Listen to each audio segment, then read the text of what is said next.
You have heard the name Godzilla probably throughout your entire life. But have you ever wondered why God was even placed into the King of the Monsters name in the first place?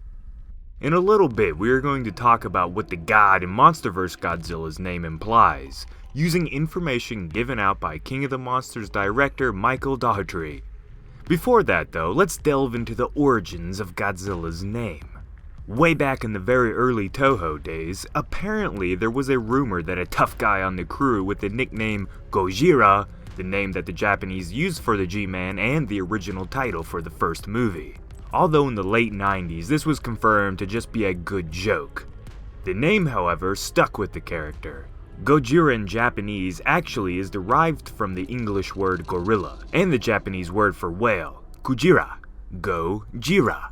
This was due to the giant green monster having the strength and power of a gorilla, but with the sheer size and sense of awe that whales provide.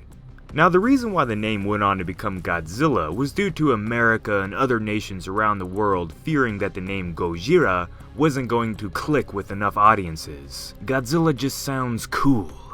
So let's get back into the detail of what Michael Dougherty had to say about how the god and his Godzilla came to be. Remember, if you want to be kept up to date on all things Godzilla and the Monsterverse, subscribe and become a resident of Dangerville. In an interview with Famous Monsters of Filmland, Mike had this to say about the origins of the Titans and humanity's relationship. The approach that my writing partner Zach Shields and I took was that Godzilla, the Mutos, Mothra, Rodan, King Ghidorah, they're a superspecies. These creatures were worshipped as ancient gods. They are the reasons we have stories about dragons and giants and titans. Because if you look at the entire world's collection of ancient myths, you realize that they all have stories about monsters. What we're trying to establish is the idea that Godzilla and his brethren are the reason for that. When asked about the religious implications of this plot, the director went on to say, "There's a reason that Godzilla is called Godzilla. Humans understood once, these guys are the bosses. We need to live under them. But then that relationship was severed, the covenant was broken, and the creatures went into hibernation for a long while, and humanity forgot that connection. This film is really about mankind trying to rekindle that relationship, to understand that humans are no longer at the top of the food chain." He ends his statement with, "I think the human species is overdue for a humbling." Well, yeah, giant monsters attacking would get people to stop whining about their modern problems that aren't really problems, but the way he talks about the relationship between these creatures and ancient humanity is really interesting.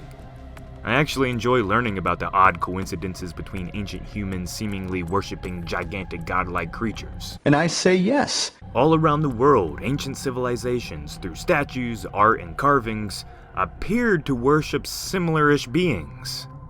People separated by entire oceans somehow managing to have the same building techniques and beliefs of ancient gods from both below the surface and that come from the sky.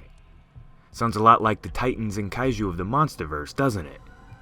Now, in no way am I trying to convince you that the ancient world used to have gigantic monsters fighting each other for dominance. But the fact that King of the Monsters is going to play off these real-world unsolved mysteries is just another reason to get excited for this movie.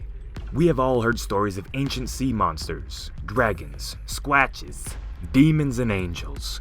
Stories with similar paths but from complete different locations on the planet.